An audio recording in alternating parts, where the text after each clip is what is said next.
Good morning, everyone, and welcome to this NLA webinar. I'm Peter Murray. I'm Curator-in-Chief at NLA, and I'm chairing this session from Dubai. And I'm just about to go off around the expo, and certainly looking at the program, if the number of key buildings by UK architects is anything to go by. There's Hopkins here, Grimshaw, Asif Khan, Foster's, and others.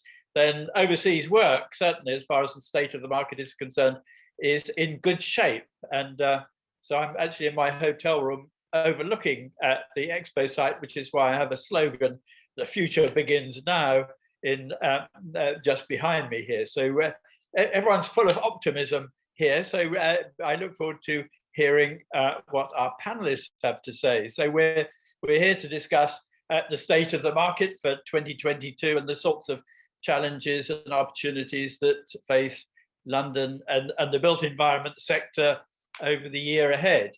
And of course, 2021 was a pretty tricky year.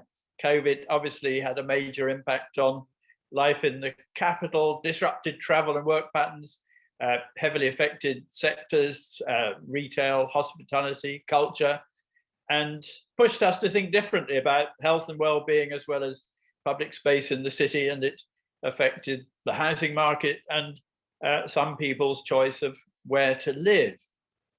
And so I read today that the WHO has said that the end of the pandemic is in sight. So what's going to happen in 2022? So we've got a great bunch of experts here today to give us their view of what's going to happen and how other major events. Obviously, Brexit is still impacting on everything we do, and the race to net zero equally. So our panelists now are going to share some key insights and predictions for the year ahead. But before we start, I just remind you, you can go to the Q&A section on your screen and put in a question there. So please do that during while people are talking, and we'll have a bit of a discussion after the presentations. And our first presentation is going to be from Tony Travers, Director at LSE London. And so really keen to hear from Tony, what economic patterns can we expect in 2022, and how is the convergence of COVID rebalancing the economy and Brexit impacted on our recovery? Tony. Okay, Peter, good. I'm just trying to get everything done in the right order here. Right. Well, good morning, everybody. Seeing the banner behind Peter at his excellent expo event reminds me of a kind of reverse of that remark by President Harry Truman, who famously said, "The only thing new in the world is the history we don't know." Anyway, let's move on into this presentation. Now, what I want to do is to start by looking at some of the trends that have been very clear during the pandemic. I think we can't escape that. And this first slide I'll explain in a moment, because some of what's happened in the pandemic will have long-term, possibly permanent effects, and we need to wonder about them a bit. Then I'm going to look at some of the future-facing evidence we have about confidence and return to normality, assuming that, as Peter implies, this may be the year when some form of normality really does now return. And then I'm just going to draw that together at the end with some sort of beyond 2022 observations about London. So this first slide looks at some helpful work done in Sheffield, but published by GLA Economics, at the increase in remote working this year compared with before the pandemic in 2019. What's interesting about this, as you'll see, is that by far the biggest increases in remote working, and that, by the way, the white areas, there's some remote working there too, but this is showing where it's most concentrated, are in inner west boroughs and broadly places where relatively high earning people who work in central London, office workers mostly, have worked from home, as many people will be doing indeed even today. There'll be a pattern like this that goes beyond the London boundary, obviously, to the wider southeast, but that's probably where it stops. So in the commuter areas around London. And why this is interesting, I think, is that these are, in many cases, people in relatively well-paid, high-achieving jobs. I'm assuming these are high-paid and ambitious, relatively highly paid and ambitious people in many cases. And I think what that suggests is that many of them will, at some point, go back to work near permanently. Now, we don't know that yet, but they're certainly the ones shown here are not that far. They're working remotely, but not that far from central London. So getting to and from won't be that difficult. And I think the same pattern would be repeated if we could see the data from the wider southeast area. By the way, we don't know how many people have moved out of London. We've heard lots from estate agents about this trend, but my hunch is that if it follows the past, insofar as people have moved out, they'll have moved into the southeast, so they can still access the central London labour market. Related and very important issue is what's happened to public transport. Everybody watching will today know this is the case, that bus and tube use, and you can see from this alarming chart that tube use dropped to effectively almost zero at one point at the beginning of the pandemic. Lowest tube use, well, since the system was the first tube trains run, I would guess, and certainly since the middle of the 19th century, middle to the later part of the 19th century. It has recovered, tube use has recovered before the sort of not quite lockdown before Christmas. It had recovered to about 40% below pre-pandemic levels. Buses at a higher rate of use, near 60-70% of pre-pandemic levels. Sorry, so 70-80%, I should say, so down 20-25%. These figures are very similar to New York. Some very interesting work done by the London Property Alliance, which compares London with other cities. So you can look at that online if you wish. So this is, but what's important about this is fair income has dropped precipitously, and some way will have to be found. Some form of taxpayer support is going to have to be found for some years to come. Thus far, the government has made up the shortfall in fares, but unless we're going to see a contraction of public transport, which I think many people think would be pretty disastrous because it would then make the future more road dependent, more car dependent, we're going to have to see a new form of tax funding. And intriguingly, I note that Sadiq Khan was in the news yesterday and on the airwaves this morning, talking about the possibility of an increased version of congestion, a more sophisticated version of congestion charging. And perhaps that will be one of the consequences, that we have more congestion charging in order to produce a revenue stream that will underpin the fare loss, but in the long term, that money could be available for investment.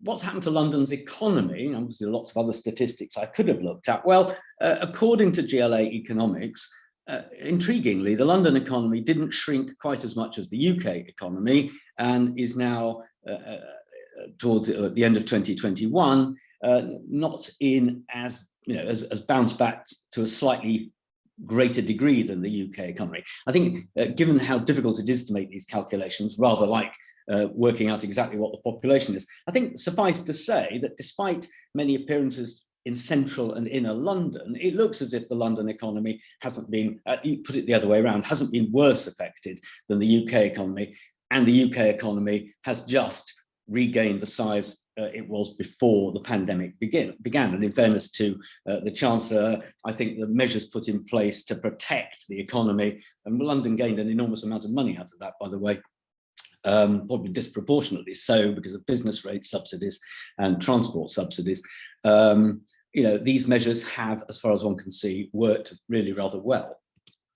Looking ahead now, this is house price expectations, balance between those thinking they're going to go up and go down. You can see that they have moved into positive territory during 2021. And although the stories recently have been about booms in house prices in Wales and the north, there is clearly some convergence now going on. This is a sort of cyclical thing that's happened before.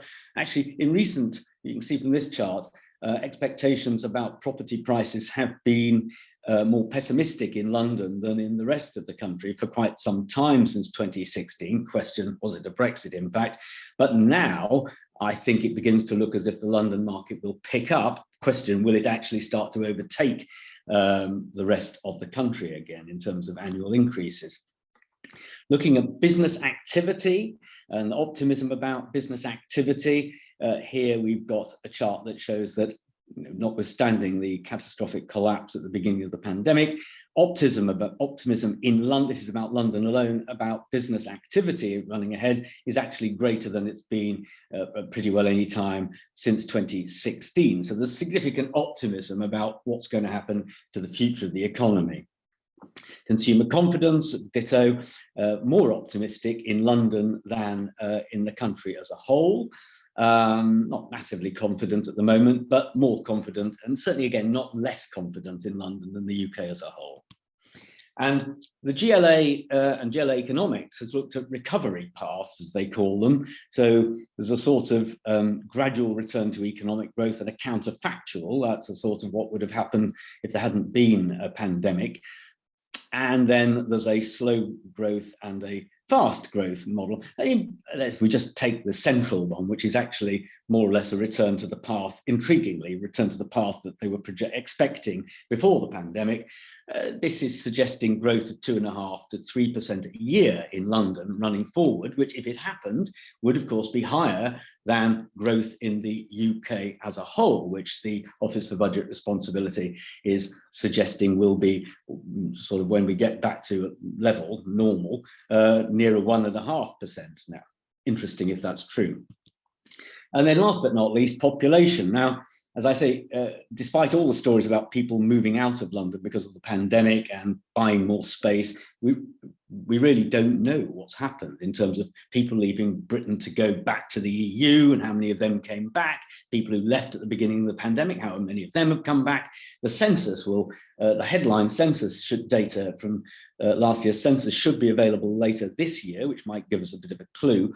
But figures published last week by the Office for National Statistics suggest that the population of England, we don't have London figures yet, is going to rise by 3.7 million by 2045. If you look at Scotland's population, because of a reduction in decline in the population there, more deaths and births. And if the past is to be our guide, London will get at least a proportionate, probably a disproportionate share of that. So that suggests London's population is going to continue to grow, perhaps not as quickly as in recent decades, last couple of decades, but it will continue to grow. So what can we infer and conclude from all of this? Well, it's possible the pandemic has affected London economically slightly less than the rest of the UK. At the very least, not in a widely divergent way. Central and inner London have clearly done relatively less well than outer London. That's an interesting long-term potential story. And within central London, hospitality, leisure, the arts and transport have been most badly affected. The drop in transport use has been greater in inner and central London than in outer London, and that's still the case. But there are signs of recovery here too. It looks as if there is likely to be some outwards movement from central and inner London to outer London and the wider southeast. Older residents, people who didn't like commuting, some less profitable companies, some of which will have gone altogether. But of course, that will create space for new businesses and new people. It's worth remembering London's recovered from pandemics, fires and wars many times before. The continued population growth after a pause will be overwhelmingly because of immigration. ONS is clear about that, and that will be less from the EU, but more from places such as Hong Kong, South Asia and Africa. And those populations are more likely to stay in London in particular and the southeast, and other big cities than move to the countryside, which will be a change in the nature of immigration. So I think there are, from all of this, opportunities, and property development and reconfiguration will have a profound impact on this, but there are opportunities for radical property-led innovation in the economy of inner and central London. And that, of course, means major opportunities for those who get this changed market right. And that's my 10 minutes, and I will stop now. So thank you very much. Great. Well, thank you very much, Tony. And now we're going to move to Alex Noté, who's Placemaking Investment Director at PF capital. And the question for Alex really is the increased construction costs expected to continue into 2022, rising cost of living. I mean, how are all these factors having an impact on London's housing market? And maybe also you can touch on some of those points that Tony was making about housing and people moving out. Absolutely, thank you, Peter. I'm so delighted to be speaking with you. So yes, construction costs, I think, everybody's well aware that this has been a growing issue. The RCS saw that it was at a 40-year high in terms of materials, particularly steel and concrete. There have been lots of kind of crazy anecdotes over the past couple of years about people stockpiling everything from bricks to skirting boards in order just to be able to kind of have that supply. I think the general view is that crunch, particularly exacerbated by COVID, is in terms of materials is easing in the next 6 to 9 months, is definitely what I'm hearing. I think the concern is very much around energy costs, so fuel costs affecting both sort of supply and production, but as well as it's affecting consumers. So we can come back to that. I think there's very clearly in the labour market, I think London in particular is suffering the kind of post-Brexit loss of particularly skilled construction labour force. These were all things that were highlighted in 2016 in the Modernise or Die report that Mark Farmer wrote, which I was very lucky to have a small part in. But I think even then we were pointing out that 20% of the UK construction labour market was due to retire in the next 10 years, and we had zero replacement factor. For all the great work that is being done around MMC, modern methods of construction, fundamentally until there are standardized kind of components, it's very hard for me on the investment side to persuade an investment committee or a lender to underwrite something that is that uncertain and lacks the kind of standardization that allows something to be delivered at scale. So I think the labour market is going to continue to be, particularly for London, but actually for the whole of the UK, a bit of an issue. And actually, but more widely than construction costs and sort of materials, it is the ongoing battle around planning. It's the longest stereotype in the book that we always hear, but markets hate uncertainty and developers and lenders particularly hate that uncertainty. The constraints of land availability in London and the kind of variegated kind of roles of planning for local authorities, different borough approaches, and the mayoral role mean that market is very, very confused at the moment. And I would say that you can see the major house builders in particular are all very publicly taking a different approach to London now than they were a few years ago. And these things take time to roll through, but I think that is something that I would, if we can't get a bit more clarity around different tenures, around rent levels, around kind of capacity to build on certain sort of regeneration sites, it's going to increase and exacerbate the ongoing supply crunch. Interesting in terms of sort of sales and things that are happening at the moment already underway, the increased construction costs are being more than offset by the increased sales values. So, we can see that Savills had a briefing recently, and there's a 50% reduction in availability of housing stock across London, with a 15% rent rise across the wider PRS. The build to rent sector is really trying to fill that gap, but again, the slowness in the planning approvals, the delays in constructions mean that actually the latest statistics out yesterday from the BPF around who lives in build to rent showed that there was a 15% reduction just last quarter, Q4 21, in build to rent delivery. So that's really concerning, because if that sector is showing, the whole point of that was to create additionality, support the wider market. Actually, what we're showing is there's just even more of a supply crunch. On the kind of owner side, I think I've been to lots of kind of banking analyst presentations about the inflation and the risks around that for the mortgage market, but actually 75% of the UK mortgage market is on a fix of a kind of 5-year or more. So actually the impact of that inflation on homeowners it's trickling in, but it's not a massive issue. I'm much more concerned on the kind of wider issue that, we've jokingly touched on, Alan and I both shivering in perhaps not so fit for purpose UK properties, is the issue that we are not prepared for the climate adaptation that needs to be built into our housing market. And this is across the UK, but in a lot of the existing stock in London as well. EPC's energy performance certificates are not a perfect measure by any means, but they're the kind of government baseline that we have at the moment. 70% of UK housing stock is not at a C, which is going to be the minimum threshold in a matter of years. So the sheer cost of time and resource that needs to go into retrofitting can be very simple things like windows improvements. That makes a huge better insulation in buildings, really helps. But actually we now need to be future-proofing around overheating as well as cold. And the climate change, I'm sure you're aware, yesterday the government published their climate risk assessment, the third one of those, that really pushed on the need for that adaptation. And we are just woefully underprepared in terms of agreeing the labour for that, which materials, which processes, who pays, and how that works. So I think my bigger concerns for the London housing market in particular are around actually the kind of health and well-being implications that come out of that. We're all really aware of the very tragic death of Ella Adu-Kissi-Debrah in 2013, just air quality. This is something I bang on about all the time because I'm an asthmatic who lives in city centre. But it is an increasing issue. When last Friday, Londoners were warned not to exercise outside because the air quality was poor. Indoor air quality and outdoor air quality in our cities is something that's a real issue. And again, there's a mixture of retrofit challenge there, as well as actual sort of new build standards. But the challenge for government is that it's trying to quite often put things into policy at a product level. Air source heat pumps, things like that can very quickly become obsolete because the technology is moving so quickly. You can see this as things like district heat networks, which 10 years ago when they were mooted were a very good sustainable solution. They received a lot of public funding, but actually now they're not net zero. And we're in an environment where we have a lot of investors who want to deliver net zero schemes.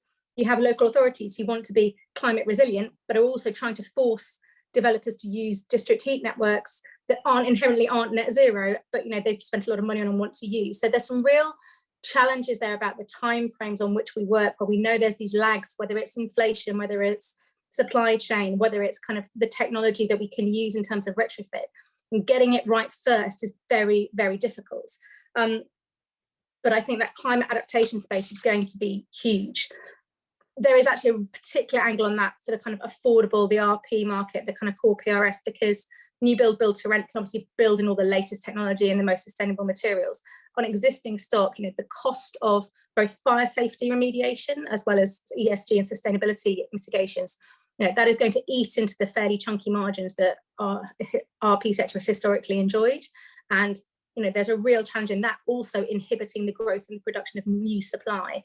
So we really need to see some more coherent support for how that can be delivered. I think there's some great work being done by bodies like the Health Foundation, which is linking kind of the property sector in with NHS public health directors. And I've done a lot of work with the London group of that, as well as the Centric Lab and their open access data on things like Right to Know, which allows citizens to sort of put in their postcode and see the air quality, the noise pollution, the heat pollution, those kind of things in their area. And I think people are becoming much more sort of citizen activist about their public realm and their spaces, and even more than they ever have. And I think that's really encouraging to get people more engaged in what's going on in their communities. But from an investor perspective, there's also this challenge around obsolescence as we see the increasing amounts of regulation. So out of COP in Paris came a delightful acronym called TCFD, the Task Force for Climate-Related Financial Disclosures. And this is essentially about mandating all businesses to report their carbon emissions and their climate impact. This has been adopted in Europe as something called the SFDR, Sustainable Finance Disclosure Regulation. And because we're now out of Europe, we're creating something called the SDR, Sustainable Disclosure Regulation, which is looking quite similar at the moment, but maybe a bit different. And I've been in meetings with the FCA and various other industry authorities. As ever, real estate and property has kind of been a bolt-on because the original proposals were very much kind of equities type investments, and it doesn't understand the nature of real estate both as physical assets but also as assets with people in them who impact the emissions and the climate, the data in a way that we can't and shouldn't have control over. So there's some real complexity about what are we measuring, what improvements can we put in, who pays, how do you do that is being put into legislation. And there's this sort of unpleasant term, stranded assets, which basically means assets in your portfolio that either don't meet and the criteria that are likely to be set out in that, so you need to kind of offload them, or will cost too much to adapt. And I have a real concern that the gap between the haves and have-nots, which was always so profound, and Tony's touched on a lot of his data, is going to be exacerbated when you see the kind of institutional investors into our London residential market particularly, which is still very strong, still a huge appetite, but starting to sort of divest out of the stock that's not such good quality. And who is going to take that on? There's a desperate supply. There'll be buy-to-let landlords, but it may not be the kind of quality experience that everyone is entitled to do in their home. So I think there's a real challenge about how we balance well-intended legislation around better performing environmental assets versus the quality of life, the S and the G of ESG, of people who are actually living in them. The other bit I wanted to chuck in, I think there is, quickly in my 9th minute, there is an opportunity for things like co-living, which was a bit of a kind of dirty word, particularly around the kind of the demise of the collective, who I think had the kind of WeWork experience of being the first mover, doing very, very well, but perhaps over expanding in a particular model. But actually, as we see in London, the kind of the bounce back of the Tuesday, Wednesday and Thursdays, or the twats, which is certainly my kind of routine in London now, coming in from Bristol, I think there's a huge opportunity for the co-living market there, for the kind of upper end, for people who are privileged enough to be able to afford that, and that kind of share a space. I think there could be a real boost in that. My concern is just around the people who are either owners or renters in whatever aspect of tenure, struggling with the double fuel costs. That is, I think, the biggest issue for London over the next few years. And that's 10. Right. Okay. Well, thank you very much indeed. So now we're going to move on from Alex to Alan Simpson, look at a wider view of, I might say, the marketplace. Alan is Managing Director, Strategy and Corporate Affairs at London and Partners. And the question for Alan really is, what extent do you think London will retain its status as a global hub, and will it continue to attract inward investment post-Brexit and post-COVID? Yeah, and it's a really important and difficult question. I spent most of the last year as acting CEO of London and Partners, which, for those of you who don't know us, is I suppose you could call us a bit like the Department for Trade for London, but we also do tourism promotion as well. And clearly at times, I think we've all felt almost despairing, then at other times we felt really quite confident about the future. And it's worth picking through the positives and the negatives about where we are now and where we're going. So what I wanted to do was to start by talking about some history of the way that economies tend to recover from public health crises. And if you look at, swine flu, SARS, Ebola, Spanish flu, you can pick an example. There is actually a body of academic research on this, and there are some trends. And the trends are that the economic impact of a pandemic or an epidemic is instant and total. It lasts until such time as the public health side is dealt with, and then recovery is remarkably swift. So that's interesting in and of itself, because it gives us confidence about the nature and speed of recovery once the public health measures are gone. It also tells us how sensitive we are to public health measures. But equally, there is a trend in the way that recovery comes, and it's quite intuitive. The data are intuitive. It's that tourism, travel, and investment come back first domestically, then over short hop distances, and then you get long-term and global trade come back. Now, the X factor now, of course, is that we've got Teams, we've got Zoom, we've got distributed ledger technology, which means we can do trade remotely and do all of our documents without needing to get on a plane with our passport. But there seem to be some trends which can give us confidence that these things come back quite quickly. So that's a good thing. I was also asked to talk quite quickly to talk about Brexit, and I wanted to do that very briefly. From an international investment perspective, Brexit is a changed issue from 2 years ago, and I don't want to be seen looking for upsides of a tragedy like a pandemic. But when my team are out in market now, Brexit is a less emotive issue than it was 2 years ago, frankly, because the world has moved on in the topics it's talking about. Brexit remains a practical issue, of course it does, less so, I suspect, in the sorts of sectors that London excels in. It's worth saying that if you take, for instance, investment banking, the EU-wide investment banking market is dominated by 4 or 5 US banks. It is the case that these are sectors which are almost uniquely designed to find ways around trade barriers, even when, as we know, they tend to be subject to prudential carve-outs. So Brexit remains a practical challenge. It is much less of an emotional challenge than it was to London 2-3 years ago. And that's material, because although we all like to think we will make highly rational investment decisions, actually it's only partially rational, and quite a lot of it is kind of cultural and emotional as well. So some reasons to be positive about the medium term, but how are we doing right now and how did we do in the pandemic? Well, interestingly, London had more international investments in terms of businesses arriving in London in it last year than any other city in the world. We were subject to a higher volume of international investments than any other city in anywhere in the world. That's interesting.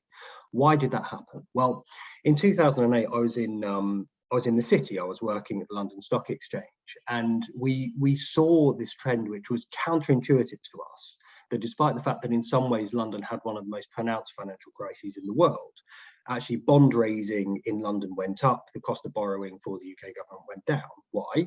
Because although perhaps London was, if not ground zero, then ground one, we were also seen as being a blue chip investment opportunity, safe, good liquidity, good legal system, good structural underpinnings, and we got flight to safety, and London benefited from that.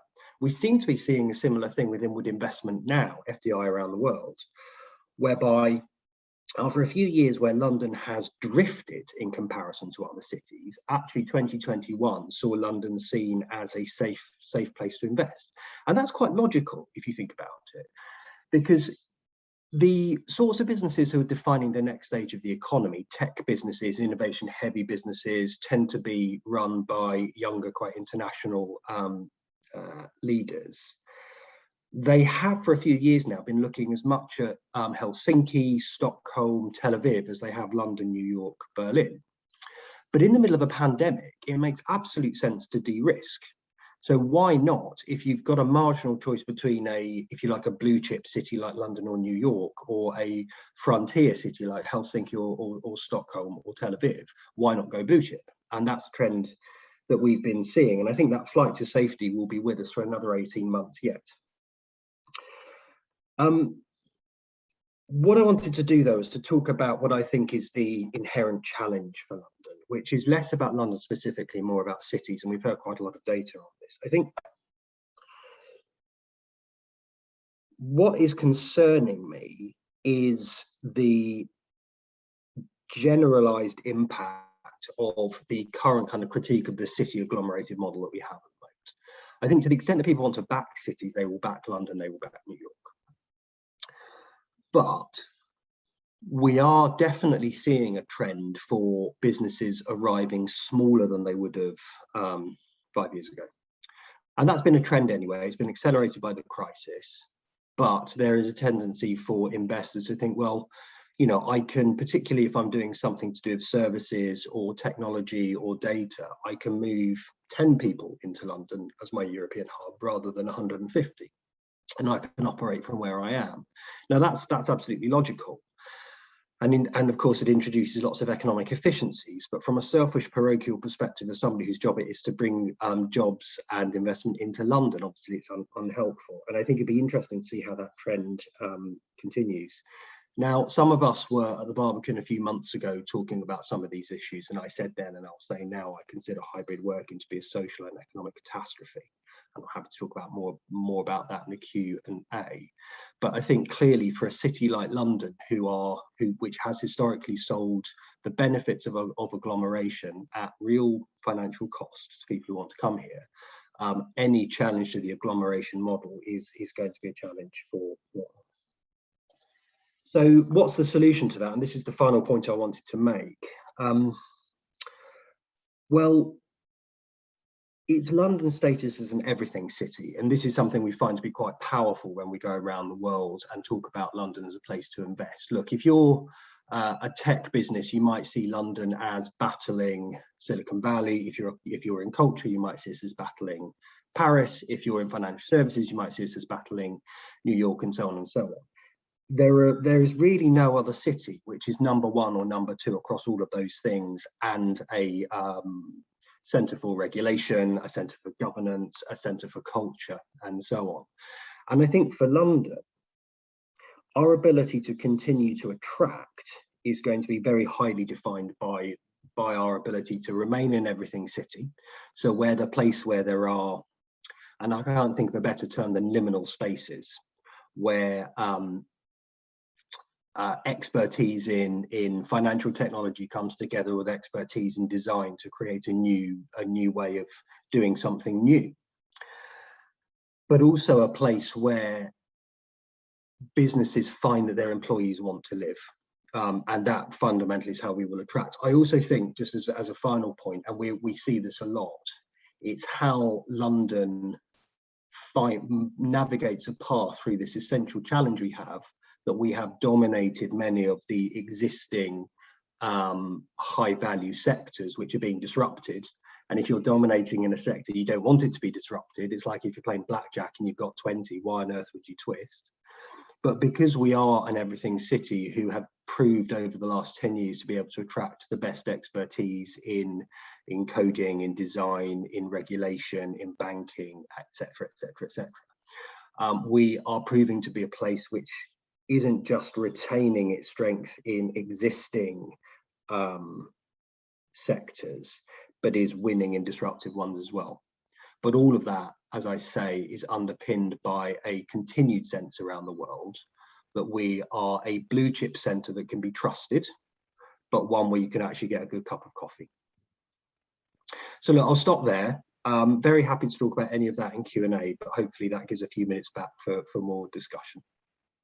Very good. Well, thanks, Alan. Of course, will you still be able to get a good cup of coffee if there isn't sufficient agglomeration in the centre? So we can discuss that a little bit in a minute, but I'll just remind everyone to do put your questions in the Q&A.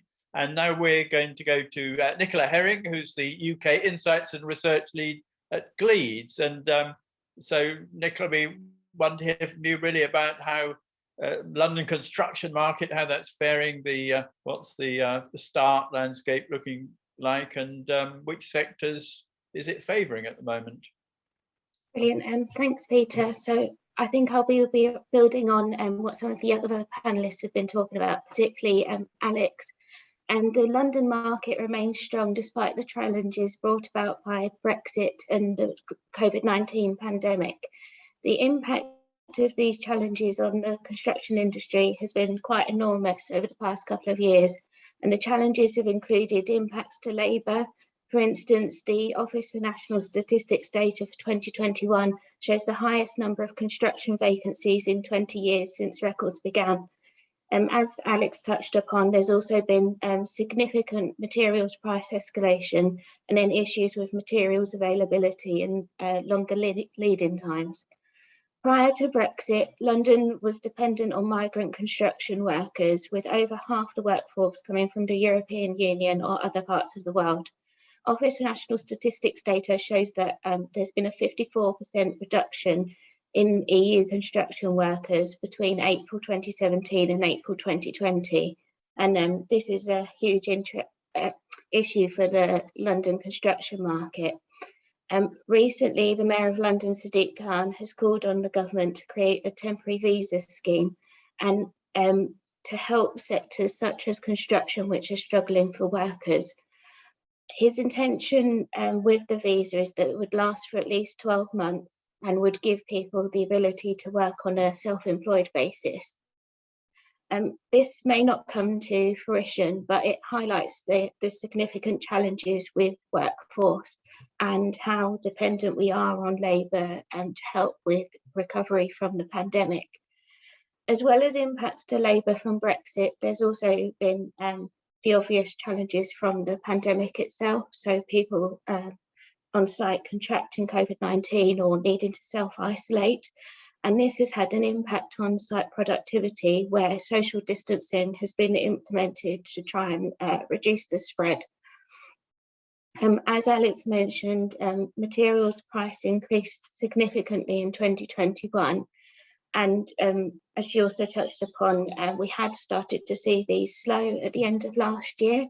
And this was really well demonstrated by the data from the Department for Business, Energy and Industrial Strategy. And their all work materials price index showed no change between October and November 2021. And this was actually the first time that it hadn't increased in the month since September 2020. And this is in contrast to the year picture, where the All Work Material Price Index increased by 22.7% between November 2020 and November 2021. As Alex also mentioned, there's been, with the emergence of the energy crisis, we've seen significant energy price escalation, and this is starting to impact materials where they have an energy intensive process. So for instance, steel and cement. At the start of the year, we've started to see material price increases come through for these sorts of materials, and some of these have been energy surcharges. As well as cost increases, we've also seen issues with availability and longer lead-in times, and these are expected to continue into 2022 due to strong global demand, a shortage of heavy goods vehicle drivers, and global shipping issues.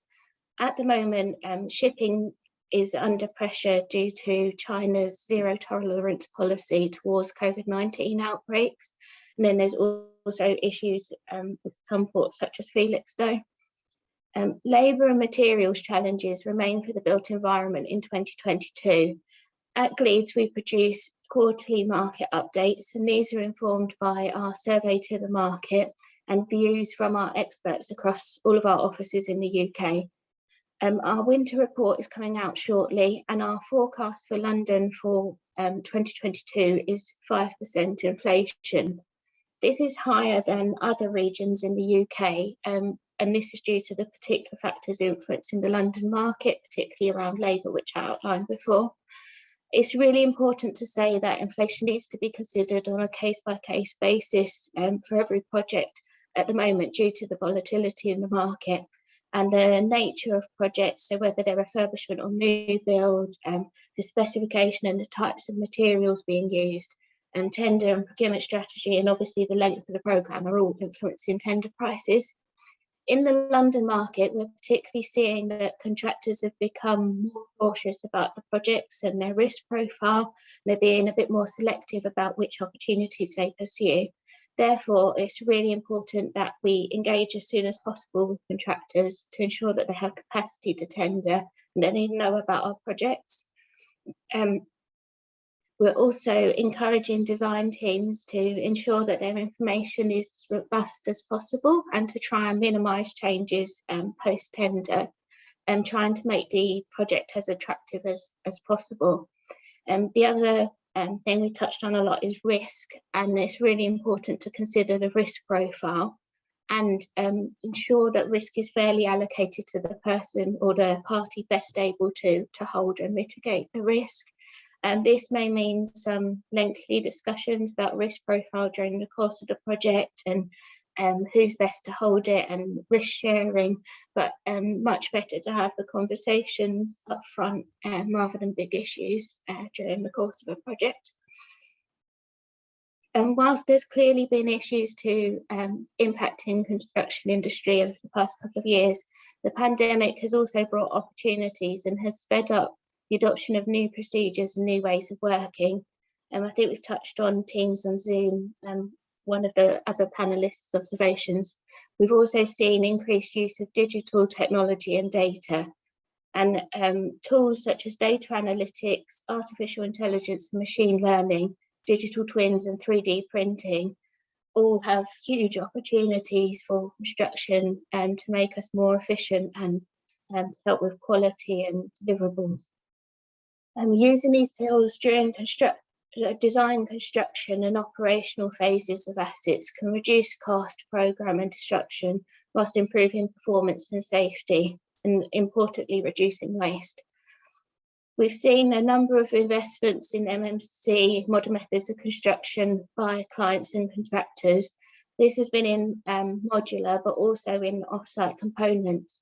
And these have really shown their worth during the height of social distancing, when there was less numbers on site, and these components were able to reduce the labour required on site, improving productivity at challenging time.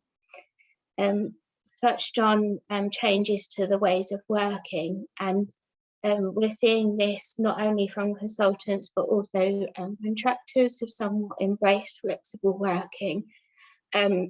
there was a study conducted by Timewise and Build UK, and it was an 18-month trial of flexible working on construction sites. And the findings were across the major contractors that participated that there wasn't any negative impact on time or programme from adopting flexible working on site, but there was widespread wellbeing benefits. The new creation of digital roles and roles in factories for modern methods of construction are hoped to be a way of encouraging new entrants to the construction industry. And flexible working is being seen by many construction employers as a way to attract and retain talent. Another key development that's also been touched on before has been the focus on the climate emergency and meeting net zero carbon targets. This is now strongly influencing the London market across design, procurement, construction, cost and use, and asset value. In the commercial sector, we're seeing that corporate occupiers are demanding space that embodies their values and enhances their brands and helps them to attract and retain staff. Low carbon emissions and embodied carbon is seen as a key part of this, and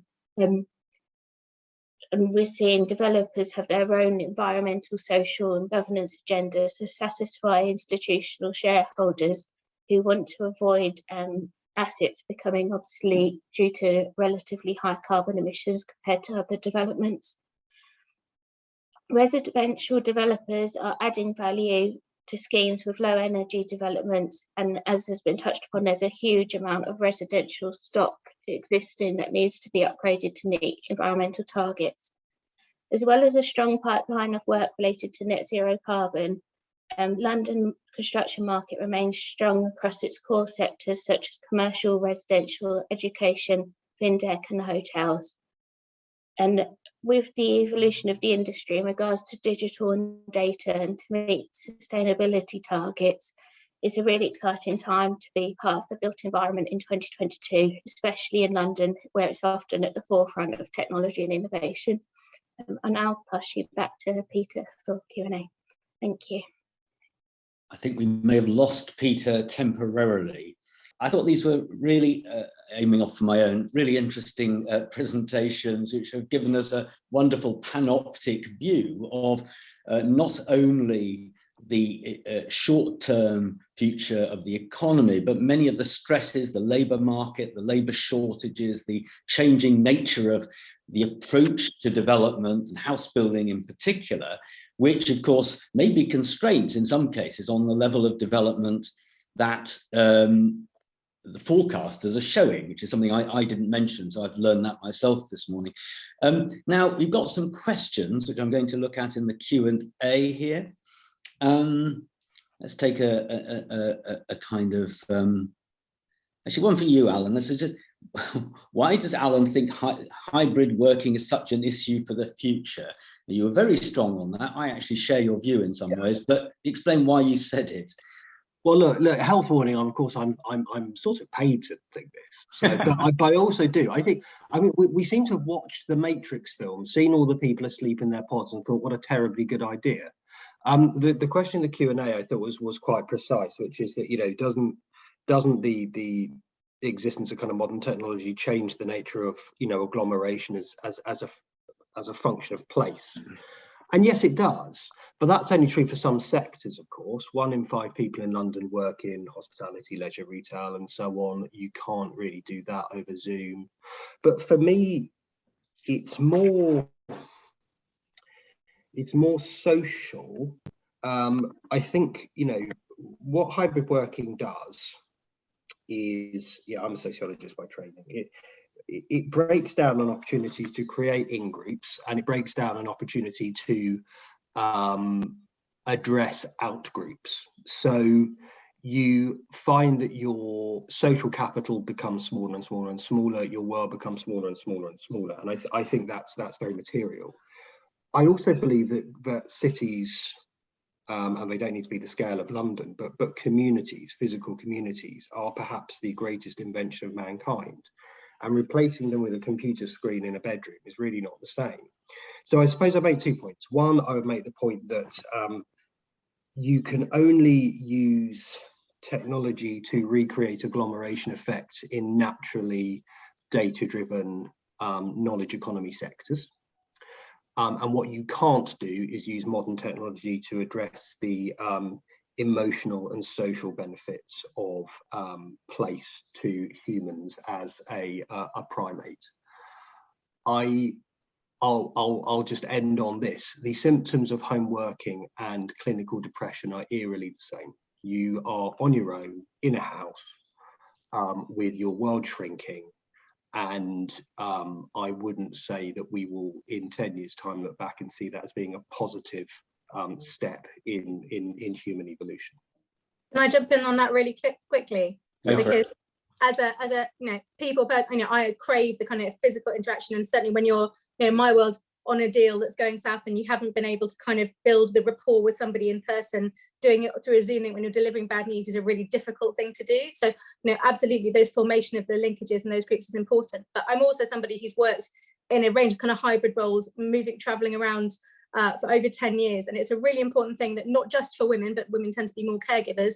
You are pushing a lot of talent out of the workforce if you're reverting to a full-time culture of kind of jackets on the back of the chair type thing. And I am perfectly able to do my job in a range of locations. Do I enjoy it as much? Not always, and I certainly don't like being trapped doing everything. And I think the proportion of people who want to do all virtual remote working is fairly small. But I think hybrid offers the flex. And the other bit, to the agglomeration point, I think what's been interesting is if you look at kind of outer parts of London, for instance, which have had a real resurgence for their high streets, where people who've been working at home have spent maybe the money and the time in the local kind of shops and coffee shops and areas that they were spending in the city. Now, this isn't great for the City of London, but it's had a kind of a resurgent effect for many other smaller agglomerations. So I think we need to look at that in kind of in the round and see that there are swings and checks here. I think Okay, well, I'm back now, Tony. So thanks for holding the fort where I disappeared. The stresses of hybrid working and virtual working like this. But anyway, so I mean, perhaps we could pick up a little bit on Alex's point there, particularly with Tony and Alan about conglomeration, the benefits of conglomeration, and as Alex mentioned earlier on, the rise of the twat, who are really look like, I mean, the people in the city seem to think that is going to be a fairly permanent arrangement now, and it's only a slight increase. On Fridays, we're always pretty empty in the city, and now Mondays are as well. So, Tony, what do you think is going to happen there? Well, I mean, there's a slight sense of horses for courses. It will work better for some people. Some people have adapted to it, will enjoy it, it'll make their lives easier. And I think they will want to continue with hybrid working or working from home part of the time. But clearly for others, work is in part social for them. And they will want that besides. And I think, the idea, I mean, I've always been amused ever since it started appearing on programs at conferences, networking breaks or tea and coffee breaks, as they used to be called, the sense that people need to get together, talk in person and so on, in a square bracket of all the many things that have been said about the infamous social gatherings with or without alcohol at number 10. I'm struck by the number of people who felt they needed to be in work to make the country run. It's interesting to me that they felt they needed to be there doing that important job. So, there's a slight sense that important jobs need people in the office and everybody else's job doesn't. So I think that will have an effect as well. And that could be quite difficult for people who've chosen for good reasons to stay at home more, work from home more, because there is a risk they will lose out. And I think that will become a thing as the return to work gathers speed, which it definitely will this year. Yes. So, Alan, you mentioned getting a cup of coffee, and that is one of the issues. If you start seeing a reduction of people, as Alex says, buying their coffees in town or buying them where they live rather than in the centre of the city, I mean, those investors who are looking to invest in new buildings, might say in the City of London, are going to expect to have a fully formed environment of places for people to lunch, network, amenities, bars, all those sort of things that people expect in cities, which might be endangered really by people only being there 3 days a week. Yeah, absolutely true. I think Tony's point about, you know, status and place, I think is an interesting one. You know, in the Bank of England, famously, people measure how far their office is from the governor's doormat. You know, when I was in Canary Wharf, having access to level 31 of my building defined your status. And I certainly have observed a trend that organisations who cast themselves as being expensive but quality pulled people back early than people who cast themselves as being perhaps, you know, high value but less expensive. So I think that's a trend. Just thinking about this in practical terms, I wonder whether or not we'll see the essential problem here, and I brought my company back to the office in February last year, is that to be in the office to be a good thing, you need enough people to be in the office to have a sort of, you know, center of gravity there. Otherwise, you're just, you know, replicating my current, you know, being sat on my own in a building in somebody else's building. So you sort of need to, if you're working hybrid, to bring people back in enough of a cluster that there's a point to being in the office. But then you have a situation where, let's say people are in 2 days a week. You've probably only got enough headcount spread over the week to be equivalent to, say, 2 to 3 days of office space. So then you're paying for 5 days of office space for 2.5 days of use. My suspicion is, and this will be harder for a Barclays or an HSBC or a Deloitte or what have you, but for a lot of smaller organisations, we will start to see a move towards shared office space. And by that, I don't mean, you know, a WeWork type affair. I mean an office which is kind of formally owned, if you like, or leased by, let's say, 2 organisations who have some sort of, you know, relationship with each other. On Monday and Tuesday, I've got my company in the office. Wednesday, Thursday, Friday, they've got their company in the office. And then that is a natural way of kind of squaring the circle of needing physical office space, but not needing it for a full week. And then just finally, Peter, I think, because I think this matters to the sort of the future of offices in London, and therefore to the, you know, the sort of supply chains, you know, from coffee shops to cleaners who support them. My experience of bringing a company back to the office has been that the office was not, as, you know, lots of articles sort of said last year, found a use as like a kind of beanbag and whiteboard space, because actually those meetings are quite usefully done online like this. And actually you can, you know, manage people who talk more, who like this better. People want to go into the office to kind of work in parallel next to one another. And that drives, again, my sense that people won't want to kind of rent a beanbag space. They want to have their own office for 2 days a week. Thank you. Now we are getting up to time, but I'd just like to ask Nicola and perhaps Alex about, there was a question in the Q&A which, to abbreviate slightly, was basically, with all the trouble that people are having over flats at the moment post Grenfell, is that damaging the market for flats? Are people actually wanting to live in those anymore? Is it putting them off the idea of buying them at all? Are you seeing anything, Nicola, in terms of the impact of recladding or poor construction we've seen in many buildings? I think Alex might be able to build on this as well, but I think there's still huge demand for residential space in London. So that means that you know, obviously some people are having a really hard time selling flats and things, and taking a lot longer, but I think there's still demand there, and we're still seeing developments for including flats. Mm-hmm. Yeah, you're quite right, Nicola. I think it was on one of Tony's slides, actually, there was the kind of temporary dip and the squeeze in overseas buyers, and, you know, I think that rippled on from Brexit. You know, there was a crunch in kind of Gulf investment in Russia and China for various kind of sanctions and other things.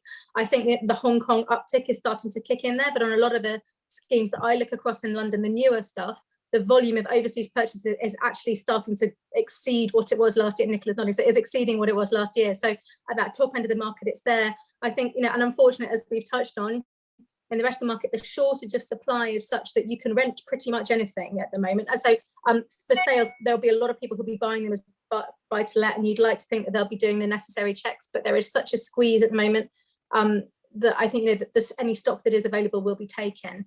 It's about how any retrofit or improvement legislation that comes through is fundamentally having to address a 20-year failure to deal with building regs by either side of the house, any party. Nobody's wanted to do it, and we're now trying to unpick the mess of that, but it's gone from discretionary spend to mandatory, and it's about how all actors in the market cope with that. Great, well, thank you very much, Alex, and so we are now up to time, so thank you to our speakers. Might say a mixed bag of suggestions of what's going to happen, plenty of uncertainty, but you know, it's really nice to hear from Alan that you know, history tells us that we recover from pandemics very quickly. So I'm looking forward to a very positive 2022. So thank you very much to our speakers, and thank you everyone, audience for being there. Thank you. Bye. Thanks, Peter. Bye-bye. Bye, everyone. Thanks, everybody. Bye-bye.